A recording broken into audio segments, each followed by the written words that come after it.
Assalamualaikum warahmatullahi wabarakatuh. Selamat pagi, kita akan belajar subtema 2, pentingnya udara bersih bagi pernafasan, tema 2, kelas 5 semester 1.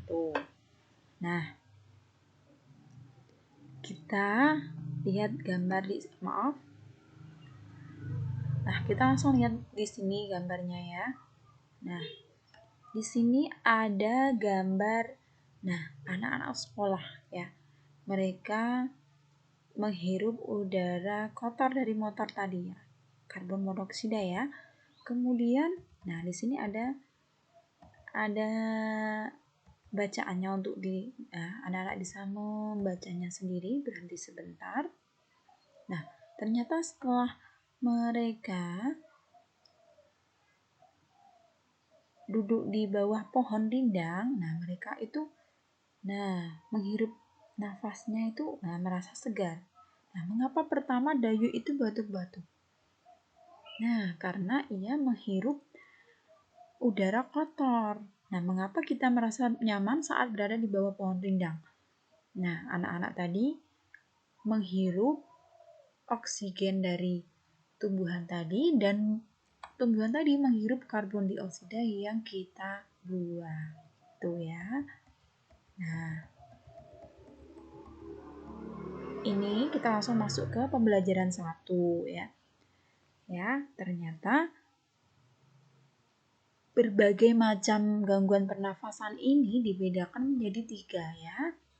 Nomor 1 ini ada faktor fisik ya. Faktor fisik ini adalah penyebabnya ini karena kelainan pada organ pernafasan ya. Contohnya fisik kita ya, tubuh kita. Misalnya pada bayi yang terlahir prematur ya, organ pernafasannya belum sempurna dan diperlukan alat bantu pernafasan. Kemudian faktor penyakitnya, dari faktor penyakit itu ada gangguan influenza, asma, bronkitis, emfisema, dan kanker paru-paru. Ini karena virus ya, bisa menular. Ditambah 1, ini kita yang membuat kita tidak bisa tatap muka itu adalah karena virus COVID-19 atau corona. Ya, ini juga gangguan pernafasan ya. Kemudian pada faktor lingkungan ini, ketika kita menghirup oksigen pada lingkungan kotor, kita bisa menghirup asap kendaraan, asap pabrik, dan asap rokok mencemari udara. Ini kita bisa sesak nafas. Ya, itu karena faktor lingkungan. Nanti anak-anak membuat ini ya, diagram atau modelnya. Lanjut. Nanti anak-anak membuat bagannya ini ya, membuat bagan di sini ya nanti. Ya, sekarang lanjut. Salah satu faktor. Di sini dihapus dulu.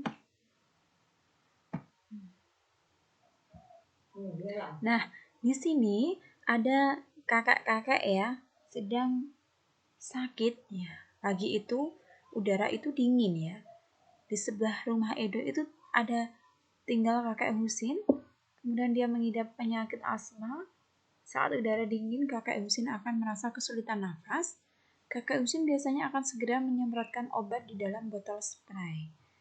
Tak lama kemudian ia bisa bernafas lagi dengan lega. Itu kenapa ya? Ternyata asma yang diderita oleh kakek Husin tadi itu adalah penyakit yang menyumbat saluran pernafasan yang disebabkan oleh alergi. Mungkin alergi udara, dingin, rambut, bulu, kotoran, debu, atau tekanan psikologis. Gambarnya di sini ya, ada bronkus yang normal itu seperti ini. Kalau sakit itu seperti ini. Ya, perbedaan ya. Kalau asma dengan bukan asma itu seperti itu. Gejala asma itu ada 2 ya, ringan dan berat ya.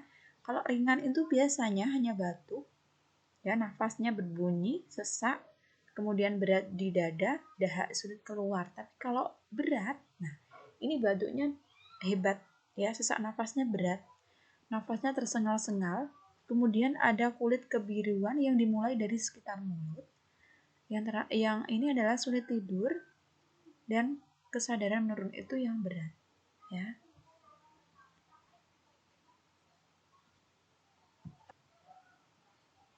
Pertanyaannya bisa ditulis dulu dan dikerjakan. Lanjut ya, kita di sini ada banyak topeng ya. Banyak topeng. Nah, gambar ini itu merupakan salah satu contoh tari topeng ya. Tari topeng yang di sini itu adalah tari kelana topeng ya. Kemudian, adakah tari lain yang menggunakan properti? Nah, banyak sekali ya. Properti itu enggak hanya tari topeng ya. Nah, di sini ada tari piring yang menggunakan piring. Di sini adalah tari ranggu ayam. Nah, di sini anak-anak bisa melihat ada warga masyarakat yang gotong royong untuk apa ini ya? Ini membersihkan jalan ya.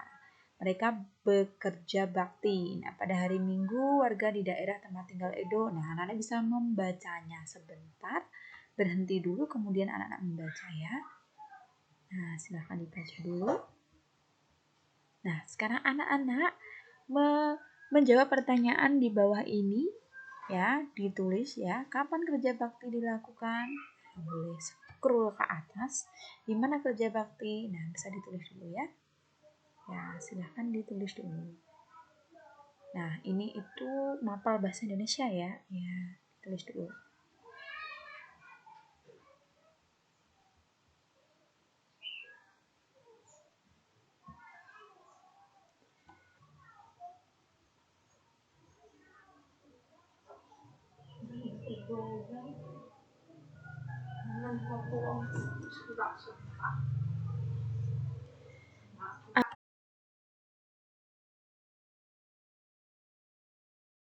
Cerpen, anak-anak bisa membacanya, diberhenti dulu dibaca. Ya, kita lanjut ke bawah. Ya, dibaca dulu ya. Silahkan dibaca dulu. Ini mapel bahasa Indonesia. Ya, biasanya kalau anak-anak membuat cerpen itu harus punya, nah ini sini. Baca. Kalau sudah, banyak ya. Ya.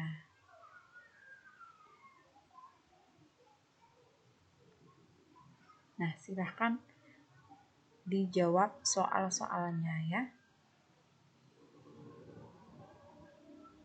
Soalnya bisa dijawab ya. Kalau siapa itu menyanyikan orang ya, apa sesuatu, bagaimana adalah keadaan ada tadi, mengapa itu sebabnya, bisa dijawab dengan karena, di mana itu tempat, dan seterusnya. Nah kita langsung ke ini kegiatan ekonomi. Ada produksi itu adalah kegiatan membuat ya, di sini adalah produksi, kegiatan menghasilkan barang, orangnya namanya produsen ya. Kemudian distribusi. Distribusi ini di sini adalah kalau kita butuh barang, kita cukup biasanya online saja ya. Nah, ini kegiatan menyalurkan hasil produksi, orangnya disebut distributor. Ya, tujuannya ya apa? Agar cepat sampai ke tangan konsumen ya. Konsumsi di sini adalah yang memakai atau menghabiskan. Orangnya disebut konsumen ya. Memakai juga bisa. Nah, saat lomba Dani ini merasa sesak tadi ya, kemudian disemprotkan spray, kemudian dia gak sesak lagi. Dan ternyata penyakit pada sistem pernafasan ini ada banyak sekali ya anak-anaknya. Nah, ini yang baru ngetren dan baru saja booming di dunia, yaitu penyakit pernafasan COVID-19 ya. Nanti dimasukkan di sini kalau anak-anak mencatat ya. Selain itu ada emfisema, yaitu penyakit pada paru-paru karena ini pembuluh darahnya kemasukan udara, itu namanya emfisema.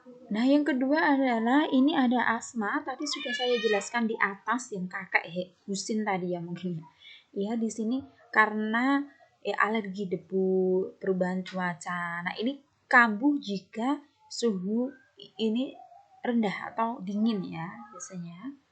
Nah, kemudian di sini ada ada kanker paru-paru. Ini biasanya sel-sel kanker ini tidak terkendali. Dia tumbuh di seluruh tubuh ya. Dan pemicunya adalah kebiasaan merokok ya. Jadi kita bisa menghentikan kebiasaan merokok ya.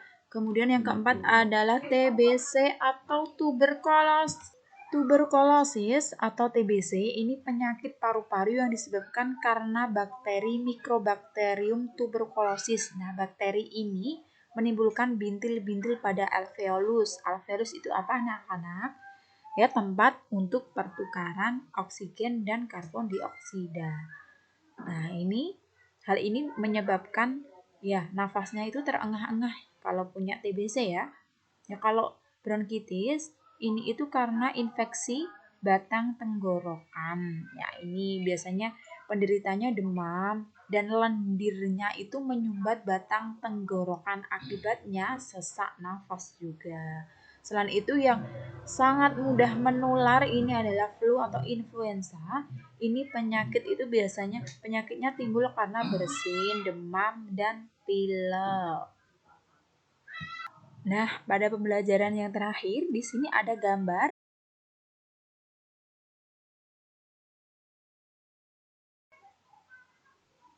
Nah, ada gambar Edo dan teman-temannya sedang bermusyawarah ya. Nah, mereka membicarakan rencana peragaan tari. Nah, selain itu mereka juga membahas banyak sekali yang dibahas ya. Nah, ini musyawarah. Kalau kita bisa tatap muka, ini kita bisa musyawarah ya. Tapi karena nggak bisa nih, anak-anak bisa musyawarah dengan keluarganya ya. Mungkin nanti kita liburan kemana gitu. Jadi musyawarah ini mengambil keputusan ya. Nah, musyawarah ini ada dalam kemarin ya, tema 1 sila keempat ya, dalam Pancasila ya, nilai-nilai Pancasila sila keempat. Anak-anak bisa membacanya sendiri. Berhenti sebentar. Nah, sekarang nilai-nilai apa saja ya dalam musyawarah ini? Nah, ternyata kita bisa ini nilai kebersamaan ya.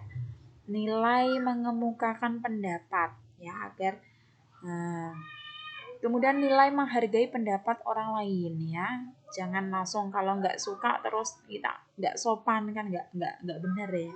Terus kita nilai jiwa besar, lapang dada ya. Kalau keputusan kita nggak diterima juga nggak usah marah-marah ya. Harus kita punya rasa lapang dada ya, berjiwa besar.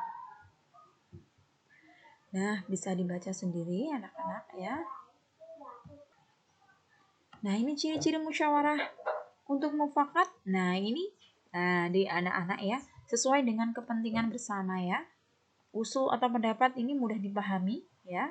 Ciri-cirinya seperti itu ya. Harus dipertimbangkan, bersumber dari hati ya, nurani yang jujur ya, nggak boleh bohong ya. Pembicaraannya harus dengan akal sehat. Nah, di sini juga ada bagaimana pelaksanaannya. Anak-anak bisa membacanya sendiri 1 sampai 6. Tata caranya juga ada di sini, bisa dibaca sendiri ya. Susunan kepanitiaannya harus jelas ya. Pertama harus mencari ketua dulu. Ketuanya siapa? Tulisnya orang yang menulis rapat atau musyawarah itu nanti siapa, dan pesertanya siapa itu harus jelas dulu, harus ditulis dulu ya. Nah, cara mengeluarkan pendapat ini 1 sampai 5 ini cukup jelas, bisa dibaca sendiri ya. Mengacungkan tangan dulu ya, nggak usah asal ngomong ya. Dan berbicara itu setelah dipersilahkan oleh moderator, atau misalnya kalau nggak ada moderator ya ketua. Nah, kemudian kita harus sopan, suaranya itu jelas, dan sikapnya harus saling menghargai, menghormati pendapat orang lain, tidak memaksa orang kehendak, tidak boleh mencela pendapat orang lain, tidak boleh memotong pembicaraan orang lain. Nah, cukup sekian materi subtema 2, tema 2, ya, pembelajaran dari rumah. Ya, untuk tugasnya nanti saya share ya. Ya, dan apabila video ini bermanfaat, silahkan di like, share, subscribe, dan loncengnya diklik ya. Nanti biar ketika ada video baru, anak-anak bisa mendapat kiriman ya, seperti itu. Sekian, wassalamualaikum warahmatullahi wabarakatuh. Selamat belajar dan jaga selalu kesehatannya.